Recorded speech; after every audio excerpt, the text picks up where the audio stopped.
Hi everyone! I made it through week 0 orientation, which is what I'll be talking about today. And if you like watching Road to MD with Irene, please subscribe so you can be up to date on my journey of attending medical school during a pandemic. Also, I'm new to vlogging, so let me know if you have some questions or a couple of suggestions. Feel free to leave them in the comments so I can read them later. Alright, first I'm going to go over what you should get done as soon as possible before attending a school abroad, because these things take time to process and you don't want to miss those deadlines. I decided to attend Ross University just 2 weeks before orientation started, so I had to hustle to get everything done, and these are some tips I have for you. Once you've been accepted and heard back from the scholarship committees, you should decide which school you want to attend and put your seat deposit down. Most schools only give you a few days to pay that seat deposit, but luckily Ross was flexible with the payment amount due to COVID. Then you want to submit your application for financial aid, whether it be the unsubsidized loan through FAFSA or the Grad Plus loan, which has a higher interest rate, and that is through studentaid.gov. Just so you know, all graduate students have to file independently, even if you're living at home and supported by your parents. Okay, the next thing on my checklist was to send a copy of my passport. Now, if your passport expires within the next 2 years, you have to renew it as soon as possible. I know it seems like well far in advance, but it takes time, so that's why you should do it sooner than later. Since mine expires a year from now, I went to Costco to get my passport photos taken for $6 and mailed my passport off with a tracking number to get renewed. This process takes extremely longer because of COVID, but as long as I have my passport before January, I should be okay. I don't plan on traveling internationally right now anyways. At the moment, the island of Barbados is open, but Ross University is not. I'm hoping campus will open in October or November sometime so I can visit the school before moving there in January, but we'll see. Next, I filled out my visa forms, Form F and H2, and I was glad that I didn't have to pay these fees because Ross covered it as part of the tuition. Then I also had to get my birth certificate notarized, which I did at my personal bank. They did it for free of charge. Something else that takes a few weeks is the fingerprint card for your required background check. Since the police departments are only providing these services for their employees right now, I had to make a few calls to find out where I could have my fingerprints rolled because I had never done this before. I didn't know. Well, I found out that most UPS stores or mailbox centers will do it for a fee of about $25 to $40 for each card. And every store has their own price since they're individually owned. Ross requires 2 fingerprint cards and doesn't accept the live scan fingerprints, so that also made it harder to find a business offering this right now. Fun fact, only the military and police can wear camouflage in Barbados. So if you're visiting or thinking about going to Ross, don't pack any camouflage. Not a hat or a backpack, not even pink camouflage. I wouldn't risk it because the law enforcement will make you take off that article of clothing. So if you are gonna risk it, bring an extra shirt or whatever camouflage clothing it is. One of the perks of studying remotely for this semester is that I was able to waive the health insurance fee of about $900 since I'm still covered under my parents' plan. And I'm very grateful for that and for saving on travel expenses for this semester. Another document I needed to complete was my school health assessment form. Since Kaiser Permanente is doing their best not to see patients in person, I had my physical evaluation through a video appointment, which was odd. And I had to ask my doctor to order the hepatitis B, mumps, measles, rubella, and chickenpox vaccines again, even though I had them done as a child. This is because Ross requires the quantitative titers rather than the result indicated as either positive or negative. They want the actual number. So my arms were quite sore because I got all those vaccines in one day. Luckily, my tetanus shot was up to date, and then I also had to complete the PPD tuberculosis skin test.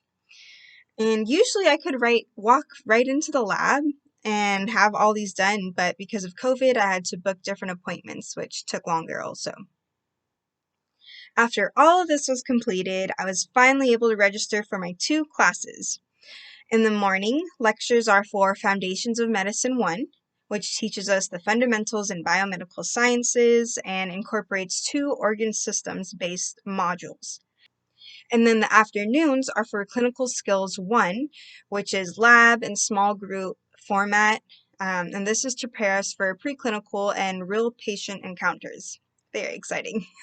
And for technology, Ross requires us to have a fairly new computer that has Windows 10 or the Mac equivalent, a 1.5 gigahertz processor, and a screen that's at least 13 inches wide. So I think these are all pretty standard, but I hadn't bought a new laptop since probably 2012 when I started my undergrad. So I need to give a shout out to my godfather, my ninong Joey, and my auntie Carla for sponsoring me with this new laptop that I'm recording this on now. It's so light and has everything I need and more. I'm so grateful. Something that's really cool for Ross students is that you pay a one-time fee and you get a new iPad that the school loads with all the programs and apps that we're going to need to dissect our virtual cadavers and for our anatomy classes and more. So we even get to keep these iPads. I'm still waiting on mine to arrive. There's been a lot of delays with the fires over here, but it's scheduled to arrive today, hopefully. So far, I've received the pencil and the case, the accessories that come with it. Now, as for textbooks, no one really buys hard copies anymore because they're huge and they're hard to carry around. So as an alternative, Ross gives you access to the PDFs, the ebooks for a one-time fee, or you can opt out and get the PDFs through friends or free online resources, which is what I'm doing. I actually printed out a couple of the books, and this is how big my clinical psychiatry book is. So if you can imagine carrying around 5 of these, it'd be pretty heavy. In addition, they sent us our list of medical supplies, which includes our scrubs, stethoscope, reflex hammer, and otoscope, which I've found to be cheaper on Amazon compared to the bookstore. I haven't bought all of them yet, since a friend of mine who's a third-year student now at Ross, Serafina, she said that I won't need them until later semesters, so I'm going to spread out those expenses. Side note, guys, I'm selling my MCAT books, so leave a comment if you're interested in buying some or message me on Facebook. I have 2 full Kaplan sets. One is the 2020 to 2021 edition, so the new one, and the other is the second edition. I also have 2 Princeton review books. Just remember, it's never too late to achieve your dream.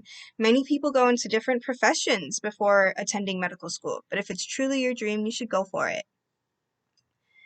Okay, now for this week, for orientation, all of our meetings were either through Zoom or a webinar, both of which you have the option to use your camera. So you may have noticed that I changed my backdrop. On Zoom calls, you can actually download a virtual background, but I stuck with the plain background to be professional.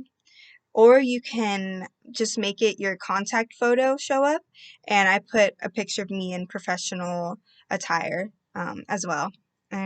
Some of my classmates and the presenters used sites like the Golden Gate Bridge or a beach or even Hogwarts School of Witchcraft as their background.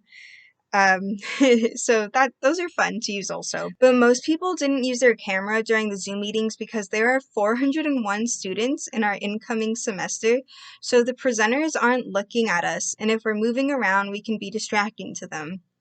They prefer that we mute ourselves and use the raise your hand feature on Zoom to let them know we have a question, and then we can unmute ourselves and talk to them. Either that or we could type our questions into the chat box, but that got overwhelming because so many people were sending messages while the presenters were speaking. So eventually they disabled the chat boxes and then opened them back up just towards the end of the presentation. Another reason why I set up my backdrop like this is that when we take our virtual exams, we need a plain background with no distractions in the room, and we're only allowed to have our cell phones and a water in a clear bottle like this to drink. We can't have gum, coffee, not even scratch paper. We're allowed to have squishy earplugs, but we can't wear our AirPods. So I've just been preparing everything for this first week of school, and I even stocked up. I went to Costco, got this big bag of popcorn. I'm set for a while to be munching in my room, but not during class, of course, just while I'm studying. Other than that, I'm excited to officially start medical school on Monday. Yes, I know what you're thinking. Monday is Labor Day. Well, Ross, being a Caribbean school, goes by Barbados holidays and doesn't observe US holidays. So while you guys are eating barbecue and having fun, I'll be attending my first classes online. Well, that wraps up this week. So if you're enjoying watching Road to MD with Irene, please subscribe and let me know what else you want me to vlog. Next video will be of the virtual white coat ceremony, which is this Friday, September 11th. I can't wait. Till next time, guys, have a great Labor Day. And remember, when you're going out, wear a mask. I know it gets hot and uncomfortable. Today it's almost 90 degrees, but it can save your life. See you next week, guys.